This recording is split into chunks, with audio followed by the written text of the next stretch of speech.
Like any flu epidemic or not, those who have weak or compromised immune systems are always more susceptible and always have much higher mortality rates than the general population.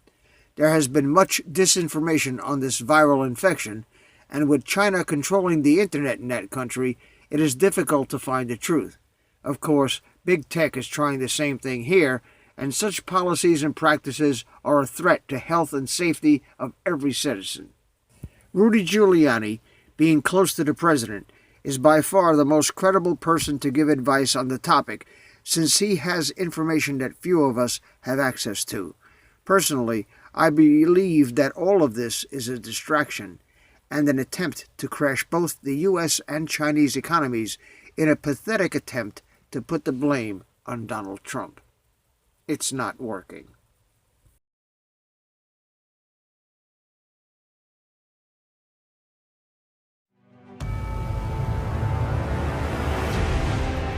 It's our purpose to bring to bear the principle of common sense and rational discussion to the issues of our day. America was created at a time of great turmoil, tremendous disagreements, anger, hatred. There was a book written in 1776 that guided much of the discipline of thinking that brought to us the discovery of our freedoms, of our God-given freedoms. It was Thomas Paine's Common Sense, written in 1776, one of the first American bestsellers, in which Thomas Paine explained by rational principles the reason why these small colonies felt the necessity to separate from the gigantic Kingdom of England and the King of England. He explained their inherent desire for liberty, freedom, freedom of religion, freedom of speech, and he explained it in ways that were understandable to the people, to all the people, not just to the educated upper class. Because the desire for freedom is classless. The desire for freedom adheres in the human mind and in the human soul. Today we face another time of turmoil, of anger, and very, very serious partisan division. This is exactly the time we should consult our history. Look at what we've done best in the past and see if we can't use some of that to help us now. We understand that they created the greatest country in the history of the world, the greatest democracy, a country that has taken more people out of poverty than any other country on earth. They weren't perfect men and women, and neither are we.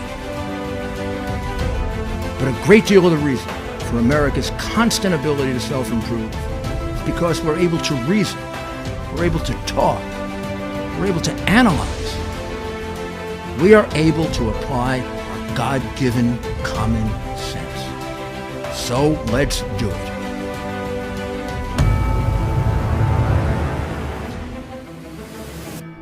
Welcome to another episode of Rudy Giuliani, Common Sense. Today we have a very distinguished guest. He's someone that I served with for 8 years in city government, and since then he's done many, many things. But probably the one most relevant to today's conversation is he now runs the Langone NYU Langone Medical Center. It's Joe Lota. Just to tell you a little about Joe, Joe's background is in the financial world, but then when he came to City Hall, he held just about every job, including being the head of the budget, which I always thought was the most difficult job in the city. Deputy Mayor for Economic Development, and then of course the first Deputy Mayor, the Deputy Mayor for Operations. And in that position, he had experience very relevant to what we're going to talk about today, coronavirus. He had to handle the outbreak of West Nile virus, the first one ever in the United States, which CDC disputed with us for a whole month. For a whole month, right? And then, of course, you'll remember September 11, 2001. He was the deputy mayor then. He was in charge of operations in the city. He was one of the key people that kept this city together, worked day and night. And one of the things he had to deal with, of the many, many things, was anthrax. So Joe brings to what he's going to have to deal with now in the hospital, he brings with it a great deal of experience. And I just wanted to get his perspective on what's going on, how bad this is, how a great hospital like NYU is going to deal with it. First thing I thought I would do, Joe, is show everybody a picture of this enemy, which is the coronavirus. It's almost like a painting, right? Like a painting, but it's a piece of genetic material. This is the crown, the corona, and that's why it's called coronavirus. The Latin word for crown is corona, right. And these are the things that stick into the cells and drive in the virus. And this is not unusual. SARS and MERS were viruses. Right. They were originally called coronaviruses. But when you look at this, and that was like 2000 and 2000 and maybe 2012 or something like that. The numbers here are so much greater. Right. There we were talking about 8,000, 10,000. I think MERS was less than 1,000 deaths.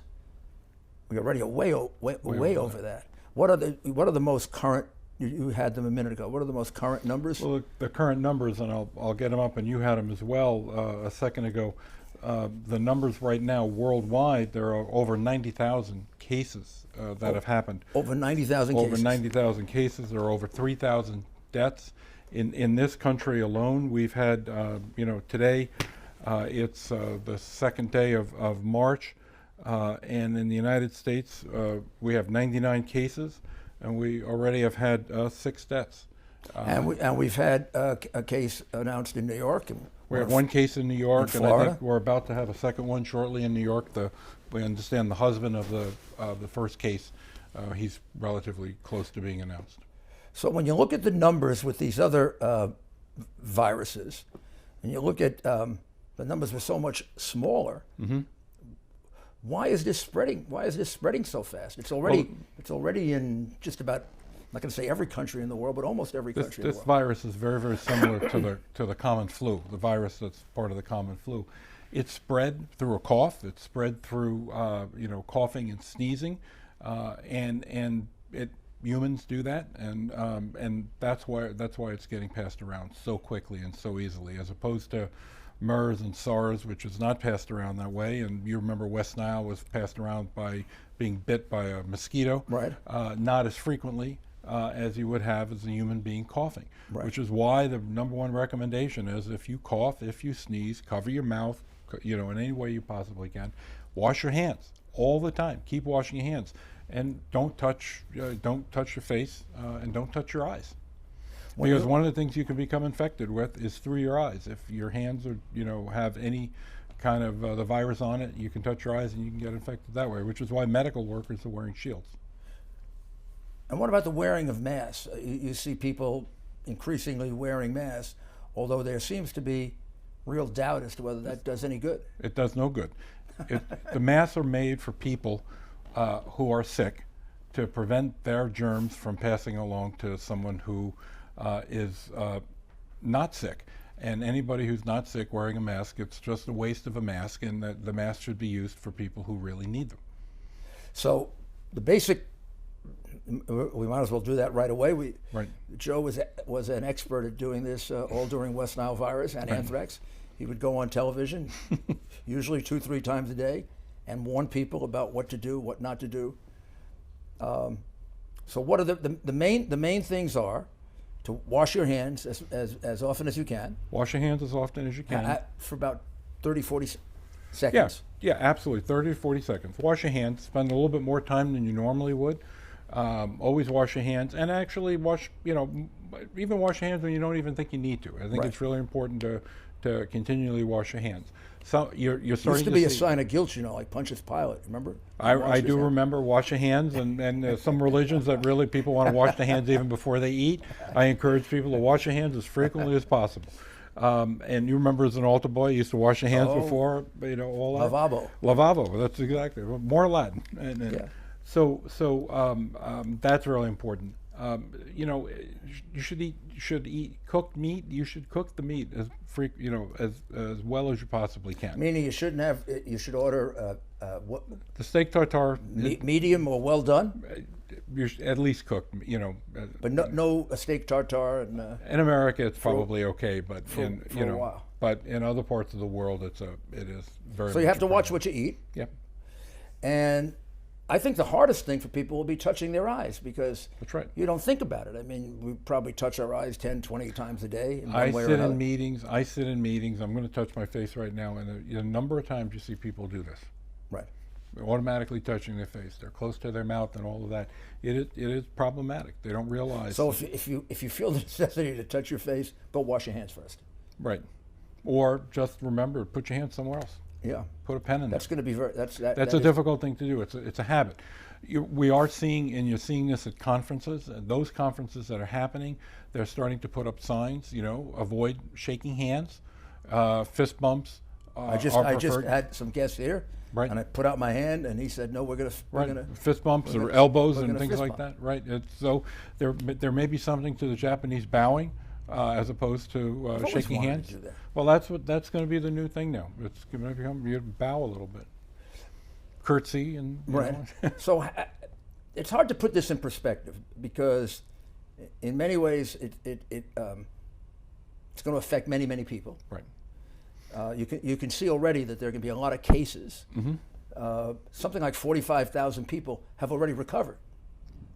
Correct, and absolutely almost 99% of people will recover.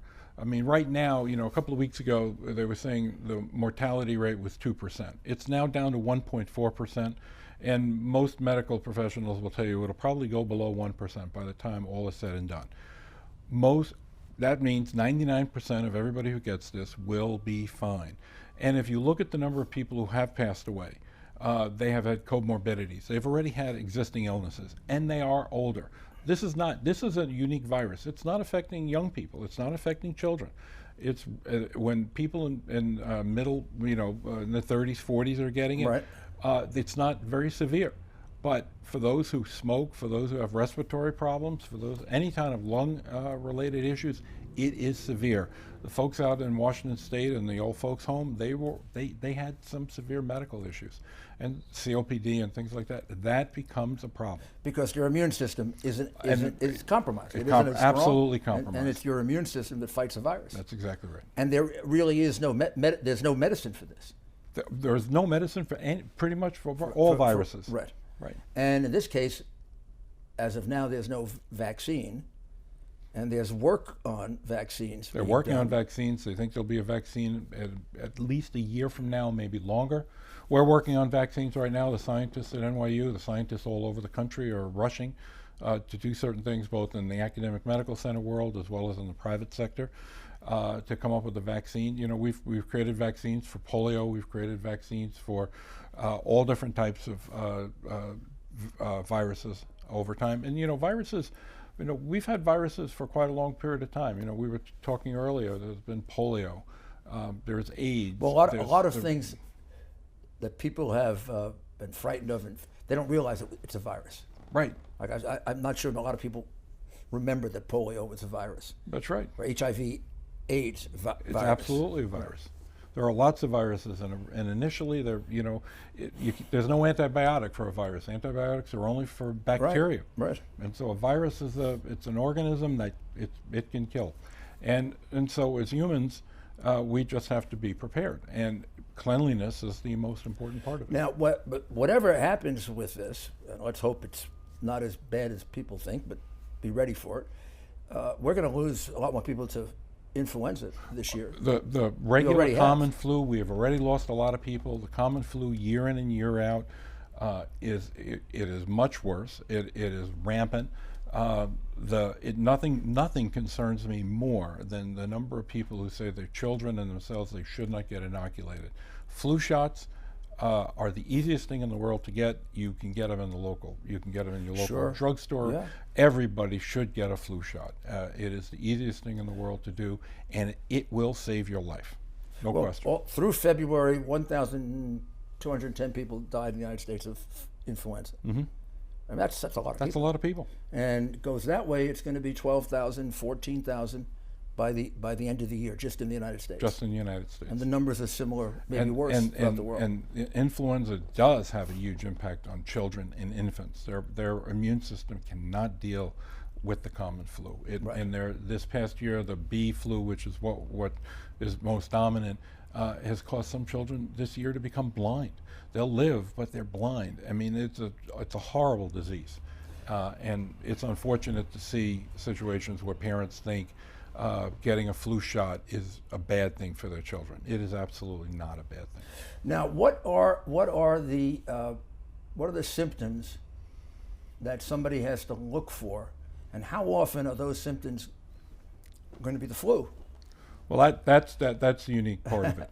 So, having a cold, a cough, having a fever, having the chills, fatigue, but the most important part in coronavirus is going to be having breathing problems, significant breathing problems. However, there are some people of the coronavirus that have no symptoms at all. None.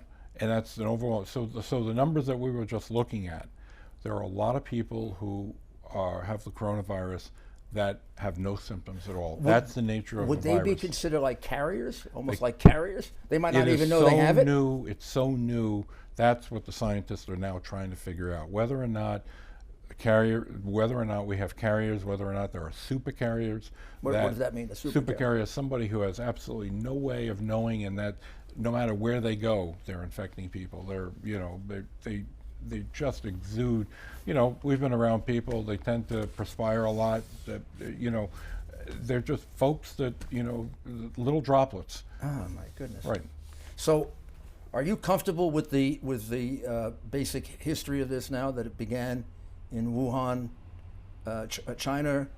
I've read everything about how it started, from the bats to that, did it happen in the seafood market? A whole bunch of people got sick, and then it spread from there. And that was only at the end of the year, the beginning of the year. In other words, this has all been going on for about 3 months. It actually happened in 2019. It actually happened in December. In December. Okay, December. That's still December, that's still January, February. Right. 3 months. And the Chinese kept it quiet for longer than they needed to, which didn't allow. Is that understandable or not? I mean, at first, do you think it's a local thing that, or do you think they realized from the beginning this was very dangerous? And because it's kind of stupid to keep it quiet, you're eventually going to get caught. This spreads. Different cultures, different forms of government, different ways of looking at things, the totalitarian nature of the Chinese. I mean, it's different. They but probably not stupid people. Oh, by far not. By far not. So it's one thing to cover up something you can keep covered up. It's not the first virus that's come out of China either. No. In the most recent time. Right. So they've experienced. Any chance the theory that this was some kind of weaponized? Their theories are all over the place. The British press have done a phenomenal job in this. If you look at the Daily Mail, every day there's a story. About 300 yards away from that marketplace that has been nailed as the ground zero, if you will, there is a medical facility, is a science lab, and there's always thought that it started there. Who knows? Maybe some experimental program, or they're saying it's some experimental program. From my point of view, at this point, where it started, and is I've got. At the hospital, we have to deal with real live American patients. Right. So that's, I'll let others, epidemiologists try to figure out where it's coming from. Whether or not it's a weaponized product result or not, it doesn't matter. We've got to figure out how to fix it. So what does that entail? By the way, I always thought the same thing when you and I had to deal with West Nile, given the fact that this was something that was from the Middle East, and this is something that had never been in the Western Hemisphere before. And when it was originally thought to be St. Louis encephalitis, and I remember that. Yeah, right. That was the original thought, and then it became West Nile and stuff. West Nile. It became a big issue. It's like, where did this come from, and how did it get here? Well, when it was first identified, the CDC gave us a very hard time with it. Mm-hmm. They said it couldn't be West Nile virus. Never been here before. And our doctors insisted. Right. Our doctors insisted that it was, because they had seen it. They had seen it, and they matched it up with what it looked like, and it was exactly there. Now, by the way, that was great work on the part of local doctors at the hospital in Flushing and the New York City Department of Health. That would not have happened. There was a doctor at Flushing Hospital who had 2 patients who she could not figure out how they had this Isn't that amazing? encephalitis. Right. And then they realized that they had backyards that backed up to each other. They had 2 different addresses, but their backyards backed up to each other. And once she realized that, she then called Marcy Layton, who worked at the New York City Department of Health. Sure. And Marcy went out to look at this and then smiling realized, because it brings back a lot of history. Marcy's still there, by the way. I mean, she's still there. I guess a point that I want to make is, and I hope, we were a Republican administration in New York City. We had a Republican governor, a Democratic president, and we had a seamless working relationship during West Nile virus. Then once again, of course, during anthrax, but that's understandable. But so there should be no politics in this. Not discovering it early enough. These are the kind of variations that take place in biology that you're not going to discover it until it happens. It's just the way Mayor LaGuardia said that there's no Republican or Democratic way to pick up the garbage. Yeah, there's no Republican to cure somebody. Look, I can tell you exactly. That Friday night, it was the Friday of Labor Day weekend. There are a couple of vivid experiences. It completely interrupted my playing golf that weekend. Well, it was Friday, and as you remember, it was 4 o'clock in the afternoon. No one was in City Hall because it was the beginning of Labor Day weekend. I remember. I remember where I was when you called me, but I won't tell you. Michelle opened the door and said, Commissioner Cohen needs to talk to you. I said, okay, fine. He was as you remember, the health commissioner, and I picked up the phone. I said, Neil, everything okay? He said, Joe, we have a problem. And I'll never forget, I said, Neil, come on, it's Friday at 4 o'clock. What are you talking about? Yeah, he went on to describe, he said, do you know what encephalitis is? I think so, it's where your brain, he said, yeah. And with that, my door, as you remember the office, my door slammed open, and in came the head of the Office of Emergency Management, gear all prepared. It was Jerry Hauer. Oh, Jerry Hauer then, okay. It was Jerry Hauer, and he was all ready to go. It was all that. So trying to get understanding everything that happened, and eventually going out to Queens. Saturday morning, when we realized what was going on, because Friday night was still like, we're trying to figure it all out. Jake Mangus was my chief of staff at the time, and we put together a list of all the elected officials. We had been in touch with Claire Schulman, excuse me. She was the borough president of Queens. Borough president of Queens, Democrat, local congressmen, local members of the Assembly, members of the state Senate. At the time was Alan Hevesey's son. We made a list of everybody we needed to call, and it's Labor Day weekend, but we made sure that they were informed and everything that was going on. It didn't matter. It was a very important thing. It requires everybody to come together. Same as with 9/11. 9/11. Well, 9/11 had the force of inducing patriotism but these things you kind of have to develop it. And I was happy to see that Governor Cuomo and the CDC are working together. Hopefully, whether it's a Republican governor or a Democratic governor, it's the same working relationship because you need that help. And the governor praised the selection of Vice President Pence because he said, look, this task force does not necessarily need a healthcare expert. It needs someone to garner all the resources of the government. No, it needs somebody who's a governor who knows how to do it. Put the pieces together. Tell me what you're doing. So if I come into the hospital and I have flu-like symptoms, which is probably the best I'd be able to know, I probably think I have it. I mean, everybody remember how many people thought they had anthrax? We have people coming into the hospital who feel bad or feel sick to their stomach because they just went to a Chinese restaurant and they believe they have coronavirus. I think everybody in New York checked into the hospital at least once to see if they had anthrax. Right. But so then what happens? I come in and I say, I have flu-like symptoms, I have coronavirus. Check first off to see if you have a fever. Okay, I do. And then if you have a fever, what your breathing problem is going to be. To administer the test. Now the state has given the city the ability to administer the test. That's going to happen later on this week. They're putting the that hasn't started yet. That has not started yet. I want to ask you about that. The state is doing the test. The state is doing the test. The city is and I'll explain what they're doing in a second. And now the state is working academic medical centers, so NYU and Columbia Presbyterian and Mount Sinai. So what is the test? Is it a blood test?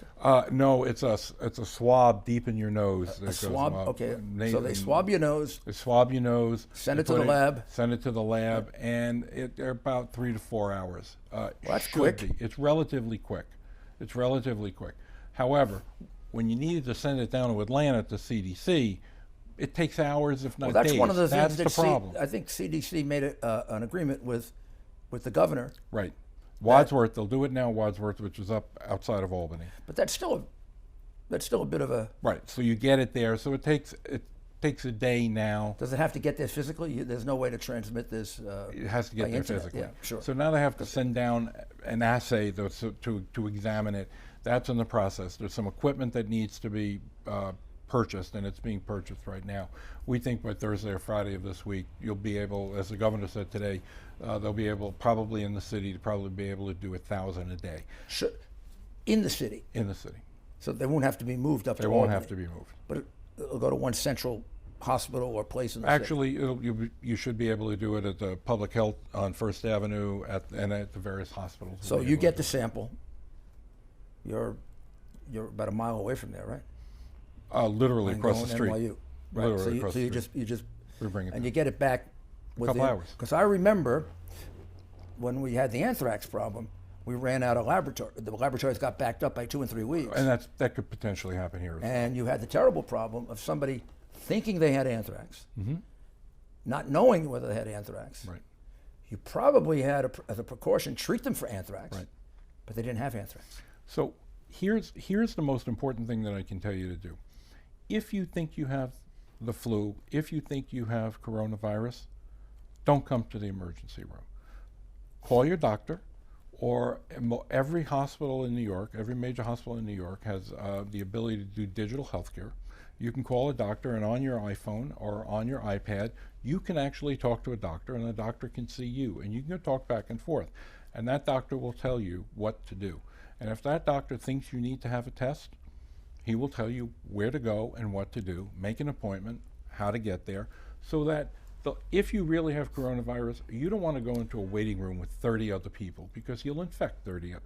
Or take the subway there, take a or bus take there, the take a subway, cab take there. the bus there, Right. get into an Uber and infect the Uber That's going to driver. be the natural. Right. But at least of New Yorkers, that's going to be the natural. I would think all over the country they'll go to the impulse will be to go to the emergency room.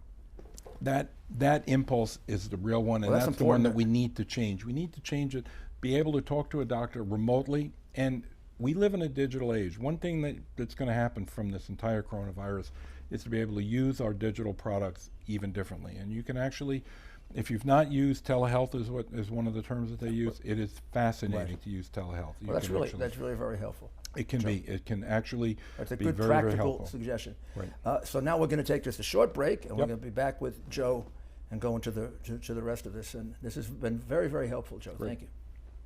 Welcome back, and we're here with Joe Loda, who is discussing with us this terrible situation we have with coronavirus, and giving us some very, very good practical advice. The last one being, don't go to the emergency room. Don't necessarily go. You know, modern healthcare now is about telehealth. You can actually talk to a professional and see them using your iPhone or iPad or any other smartphone device. Talk to a doctor. It's allowable now, and you can, the doctor will give you advice as to what to do. And if they determine you should come in, then you come in. And Right. Otherwise, you're going to have people potentially with symptoms, riding subways, going on buses, walking the streets, going in stores. The best thing to do if you have these symptoms is just stay put. Let me do a little advertising. I mean, a hospital and medical facility uses the telehealth. You can literally, I've seen people use it when they've seen a burn on their hand, and they'll actually put their hand up to the phone and look at it. Next thing you know, the doctor has ordered a salve to go on, and they go to the CVS and pick it up, or any drugstore, not necessarily that one. So, what's the prognostication here? What are we going to see happen? I mean, the numbers right now are growing so fast that by the time this is on, they're probably going to be double. My hope is numbers are going to go up, but my hope is the American people are going to understand that it's like the flu. You can get it. It's not going to kill you, but just need to take the proper precautions. And if you are prone to respiratory illnesses, and if you're if you have a compromised immune system, you've got to take extra precautions. And and if you do get it, and if you do have it, you need to be prepared to be isolated for up to 14 days, which means you have to stay in your home, you have to stay in your apartment. And in New York, it's easy because you can get anything delivered to your apartment. But if you live in suburbia or outside, you have to make arrangements. You have to make arrangements to do that. You have to have food delivered. And is there any medicine you can take to ease the symptoms or make things a little bit more comfortable for yourself? The typical aspirin, things. I guess. Aspirin, Tylenol, acetaminophen, things like that. Yes. Right. But no. Drink water. Drink a lot of water. No cure. There is no specific prescription that doctor can write out. So I have this little chart, which again probably will be dated by tomorrow, but this little chart shows what happened with the other pandemics or epidemics, Ebola, SARS, MERS. They were nowhere near these numbers. In the case of MERS, there were only 2,494 cases and 858 deaths, but it was a 34% fatality rate. And with SARS, there were only 8,000 cases, 774 deaths. We're 10 times SARS already in terms of the number of cases. Right. But 10 times. 10 times. And it's going to grow, remember, because it's similar to the common flu. The way it transfers from human to human. It's not from an animal to a human. It's not from a mosquito to a human. It's human to human, and it's through coughing and through the particles that we come up when we cough. They only the most that were affected were 29 countries with SARS. We're already in 68 countries or more. Right. But the only hopeful news out of this is all of those were almost double-digit or more than double-digit fatality rates. Ebola, 41%. Right. 40%. And this is now, it's already down to, at the point the chart was done, it was 3%. Right. So now it's down to about 1. When you look at how far it's traveled and why has it traveled, we talked about this a little bit earlier. China did not really tell the world what was going on. People continued to travel. There's a lot of business that's done in China, especially in the Wuhan area. A lot of manufacturing is done there. A lot of people travel there. A lot of people travel back, and a lot of people relatively close to Beijing. Right, relatively close. And of course, you got other parts of the world. Japan is in. And people might think it's not Beijing, so its population is 11 million people, and that's bigger than New York City and almost the size of metropolitan area of New York. Right. It's a lot of people. There's no place in China without a lot of people. I know. I was going to say, China's got a lot of people everywhere. And then you've got situations like in Korea. There's a lot of business that goes on, but what happened in Korea that made it just explode was, as I understand it, there was one of those unification church weddings where something like 20,000 folks, 20,000 couples, 40,000 people altogether were married in a mass wedding where there was hugging and kissing, etc., and then all of a sudden there's mass infections going on. Is there anything to indicate that, one piece of good news that we have is that the cases in China for now several weeks, they keep going down. There's a downward trend. Right.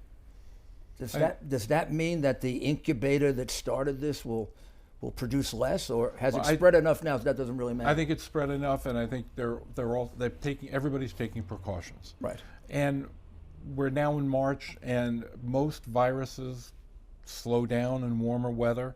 I'm hoping for the warmer weather as fast as possible. Most medical professionals all believe that viruses really chill out or slow down in warmer weather. That's why we don't have the flu in the summer here. It's down in the southern hemisphere at that point. Australia and other places will have to worry about it at that point, the coronavirus. But I think you'll see a slowdown when that happens. Does this come back next year then, if that's the case? Is it? let's. I mean, some of the others wore themselves out. I don't know of any virus that's worn themselves out other than polio because we found a vaccine.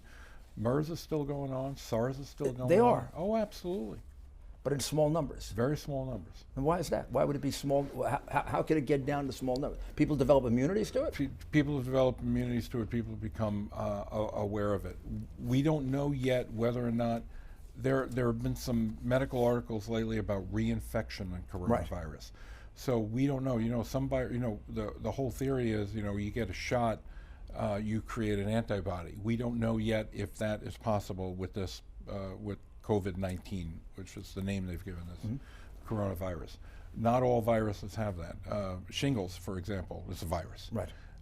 And shingles can reoccur, even though, some people believe you get it once, like mump, you get it once, you never get it again. In this particular case, we don't know yet. Well, this takes me back to our days when we were in City Hall and we were helping to warn people about West Nile virus, about anthrax, about 9/11, and Joe was the best at it, and you can see he's still very good at it. So we're very, very, very lucky to have you in the medical system here in New York. And I thought right before we end, because when I called you up about this, I said, what's the main thing that should be done? And you said more information should be given to people about what to look for, symptoms, and then what to do. Right. It can't be repeated often enough. It can't be repeated often enough. Which we used to do 2 or 3 times a day. Right. If you remember. Right. You often were the guy to do it. Quite honestly, it's really important for our elected officials, all of our leaders, to talk about what the symptoms are and what it means and what to do. I mean, it's really important. It's not that we as humans have all kinds of anxiety. Remember when we sprayed the city and people thought we were going to make them impotent? I do remember that. I remember a lot of things. There were a couple of communities got really upset. They thought we were doing it to try to hold down their birth rate, and I understand that. I understand that. And then the people that were afraid of the chemical, the real danger. Right, the danger was if you put your nose in the that's right. in the hose. Like we put out a lot of warnings ahead of time. I think you warned people not to do that one time. We kept warning everybody. Just do not put your nose in the hose. We did it at night, so most people were asleep, and so we would spray. And more importantly, remember the problem was ponding, puddles. Making sure that people got rid of the puddles. The second year, we attacked those the larvae. The larvae. Remember, right, we that's attacked. Exactly right. We started in April, in March. Mosquitoes were the enemy. Let's get rid of the bugs. Blowing away still water. Right. Exactly right. So every time I see these ponds growing in different parts of the city, I think of the same thing. Fix that pothole. That thing's going to become infested. But don't you think that because our doctors, because I mean we were the beneficiaries if they told us. Because they found West Nile virus so quickly, and even insisted on it against the advice of CDC, don't you think that thing was held down dramatically? It was held down, but I've got to tell you, it was the first to happen in Queens. If you followed it every year, no matter where I was, somewhere in the country, when USA Today was still around, it used to be, outside of government, traveling for business. I would get USA Today, and inevitably at some point they would put a map to show where West Nile was. Every state in the continental United States, all 48 states at one point had a case of West Nile. And I was always amazed that it spread all the way across the country. And just before came on the show with you, I actually looked. It's gone all the way up to Alaska, and it's gone down through Central America and South America. But in small, containable. Not a pandemic. It's not a pandemic, but it has spread. I mean, for something that has never been here before. Yeah, well, viruses are powerful. So we're just going to review. I have this little chart here that I got from the CDC. We're going to review the key points, which is what to look for. Fever, cough, sore throat. I forgot about And the key one you say that's a differentiator is difficulty breathing. Right. But anybody who has any of these things is going to automatically assume they have it. And you say the best thing to do, call a doctor. Call the doctor instead of getting on public transportation. Don't get into a crowded place. And possibly hurt other people. I'll use the word that they use in cancer. You go into a crowded place, and if you are positive, you're going to infect everybody. You're going to metastasize this problem. Don't do that. And now the advice about avoiding it. It says here, avoid contact with sick people, animal markets, wash hands often. Right. with soap and water for at least 20 seconds. Mm-hmm. If you feel sick, seek medical care right away Right. instead of walking around. Don't travel while you're sick. Yep. And Cover your mouth when you cough. Cover your mouth when you cough. And as I said at the beginning, probably the hardest of all, because I did it 3 times, I noticed, during this broadcast, don't touch your eyes or mouth. Don't touch your eyes and mouth. Don't rub. Because people are We all do. just so used to doing it. Right. And I think if we do these things. And don't get a mask. You don't need to wear a surgical mask. You don't need to do that. People could be doing it for drama too, though. Right. Well, actually, you can go onto Etsy and those places. They'll make one for you with your name on it and stuff like that. It's silly. It's absolutely silly. And the hospital, is it ready for it? The hospitals in New York are ready for it. Is your hospital as ready for it as it used to have the city ready for everything? We are ready for it. We've been prepping. The head of emergency management at Langone NYU Medical Center. Right. One of our great hospitals. Right. Ken's name is in the second place, but it's NYU Langone. If you know Ken, you put his name in the first place. So I never forget Ken. I did that on purpose. Well, I have to tell you, Joe, it's been really, really interesting. I think it's a real public service because not only do you explain things, you explain them in a way that people can access. Invite me back sometime. We'll talk about rats in the good old days. Joe was the rat king. Rat czar. The rat czar, and he had a big rat right near his office. Right. This man probably has killed more rats than anyone in America. But Joe, I hate to disillusion you. They're still there. Yeah. In big numbers. Those guys have been around a long time. I remember telling our least favorite newspaper, the New York Times, that becoming the rat czar, I know exactly what Sisyphus felt like. It's a no winning battle at all. But I have to tell you, people were laughing here. This man was very serious about his job as the rat czar. He was very serious about everything. Well, you went on, David Letterman. Mm-hmm. People woke me up. I was asleep. You were on David Letterman, and you announced that. Oh, that we're going to get rid of the rats? Guys, I got my MBA with. You announced my name, and then I was the rat czar. It's like, wait. I didn't call you czar, though, did I? Oh, yeah. I'm the one who gave you the name czar? Yes. Oh, my God, I'm sorry, Joe. No, that's okay. I didn't mean to do that. I've always been against the idea of endearment. I mean, I've always been against czars because of what happened to the last czar. Hey, that's okay. Right? I mean, it didn't make it. That's all right. So. The other thing is, just like West Nile, and what brings it up is rats are not indigenous to the United States. They were brought here on boats. In other words, are they illegal? Were they illegal? That's right. They are. They were not. It's a Norwegian rat. They came over on a wooden boat. Look at that. It's amazing. And they're everywhere. They are everywhere. They're everywhere. Well, I have to tell you that your hospital's in good hands, and the city of New York is in good hands. We've got the best medical people in the world. I think the people in the city can be confident, and I think people throughout the country can. Mm-hmm. It seems to me that the federal government is doing what it should be doing quickly, and it looks to me like the state and local governments are all understand this is too big for any kind of silly bureaucratic or political.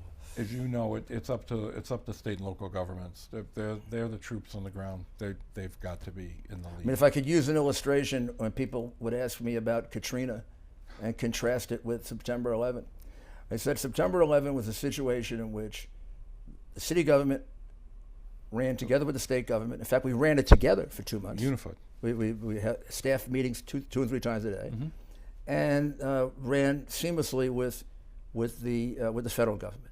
Katrina, we had the mayor fighting with the governor, fighting with the president, and I think that was the difference. We had a mayor that fled and went to another state. I thought, Katrina. He went to Houston, the mayor of New Orleans. Yeah, I remember. He also stayed on a boat a couple of times. Mm-hmm. Anyway. In any event, we don't have that now. We have good coordination and some very good advice from Joe Loader. So thanks a lot, Joe. Thanks, Mayor. Appreciate it. Wait. Oh, fist bump. Right. Okay. That's all right. Thank you, Joe. We'll be back with you with our next episode.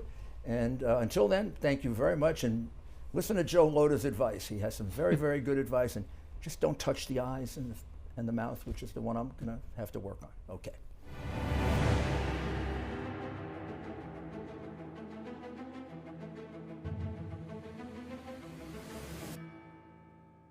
Please subscribe to our backup channels, Net4 Truth USA 2 Patriot channel, BitChute.com/net4TruthUSA, and drop.space/@net4TruthUSA. We fly so close to the target, we are on our 5th fighter jet. We will be relentless and persistent until the enemies of freedom are defeated. You can support this channel by using the links in the description, but for a $100 donation, I will personally send you a autographed hardcover special edition copy of Land of Childhood's Fears. Also, visit my bookstore at lulu.com/net4truthUSA. If you are viewing this video on BitChute, you can use the links in the description to support us, or simply click the green $ dot on our video to support this channel. Thank you. Links are in the description section.